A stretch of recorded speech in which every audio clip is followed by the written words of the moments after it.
আসসালামু আলাইকুম। এই ম্যাথটি ঢাকা বিশ্ববিদ্যালয়ে 2012-13 সেশনে আসছে। সেখানে বাংলায় কিছু লেখা ছিল, আমি বাংলা লেখাটা না লিখে চিত্রের মধ্যেই দেখাইলাম।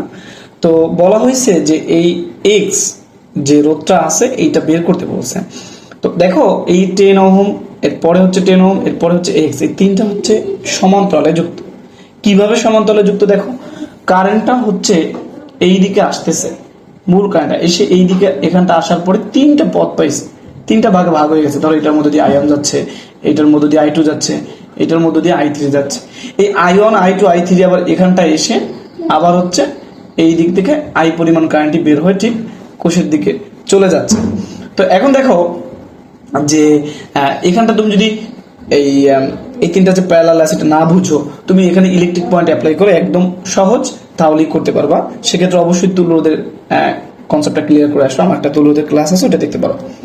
তো এখন দেখো যে এখানটা আমরা যেটা করতে পারি, আমরা দেখতে পাচ্ছি তিনটা হচ্ছে সমান্তরাল আছে। তো আমাদেরকে বলছে এক্স বের করতে। তো সমান্তরালে যদি থাকে তাহলে এদের তুল্যরোধটা তাহলে 1/RP।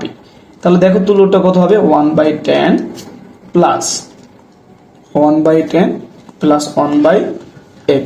তাহলে এই লসাগুটা করো, কত আসবে দেখো তো। এই লসাগুটা হচ্ছে 10x, আর 10 দিয়ে এটাকে ভাগ দিলে থাকবে x, পরেরটাও x, পরেরটা থাকবে 10।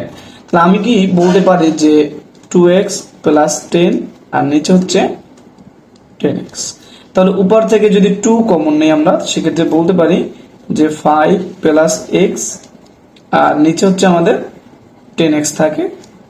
2 যায় 10 এর মধ্যে 5 বার।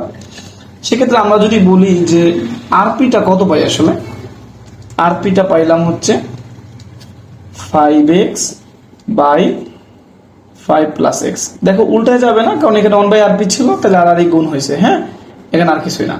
তাহলে আরপিটা আমি পেয়ে গেছি। আমার কিন্তু কারেন্ট আইও জানা আছে, মূল কারেন্ট 3.2 এম্পিয়ার, এবং বিভবও জানা আছে। বিভব পার্থক্যটা হচ্ছে 12 ভোল্টেজ।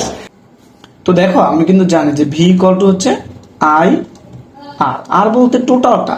তাহলে এখানে তিনটা ছাড়া তো আর কোনো নাই, আর পি বলি আর টি বলি একই কথা হবে। তো এখন এখান থেকে আমরা চাইলে এই ভি এর জায়গায় যদি মানটা বসাই দিই, এই মানটা হচ্ছে কত 12, আর আই এর মানটা হচ্ছে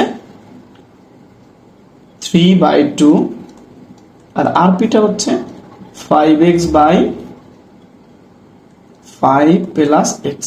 তাহলে দেখো এইটা যদি সলভ করি তাহলে আমাদের অ্যান্সার চলে আসবে। তাহলে এটা সলভ করা কি খুব কঠিন? দেখো 5 দিয়ে যদি 3.2 কে গুণ দিই, 3 5 15, আর 5 দুগুণে 10, 15 অর্থাৎ 1 16 হবে, তাই না? মানে এখানে হচ্ছে 16, তাহলে 16x, আর এইখানটা হচ্ছে 5 12 60 প্লাস 12x। তো এখন দেখো আমরা তাহলে বাকিটুকু কিভাবে সলভ করতে পারি। এখানটা দেখো, তাহলে আমি বলতে পারি যে 4x ইকুয়াল হচ্ছে 60, তার মানে x ইকুয়াল হচ্ছে 15 ওহম। দেখো তো বোঝা যায় কিনা, 4 15 60। মানে এই 3.2 কে তুমি যদি 5x দিয়ে গুণ, মানে 5 দিয়ে গুণ দাও, দেখো এখানটা দেখো দরকার। হ্যাঁ, যে 3.2 তুমি ভুলে যাও, এখানটা মনে করো আছে যে 32 আছে, এটাকে 5 দিয়ে যদি গুণ দাও তাহলে 5 দুগুণে 10 এর শূন্য হাতে আমার 1, 3 5 15, 15 1 16। এখন দেখো এখানটা তো 32 ছিল না, 3.2 ছিল, তার মানে 1 ঘর আগাবে, মানে 16। ঠিক আছে? অথবা আমরা এইভাবে করতে পারি, 5 দুগুণে 10 মানে হচ্ছে দশমিকের পর 1 হবে, আর 3 5 15, 15 1 16। তাহলে এখানে হচ্ছে 16x, এখানটা হচ্ছে 5 12 60 প্লাস 12x।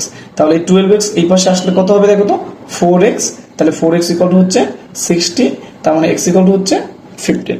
সকলকে ধন্যবাদ।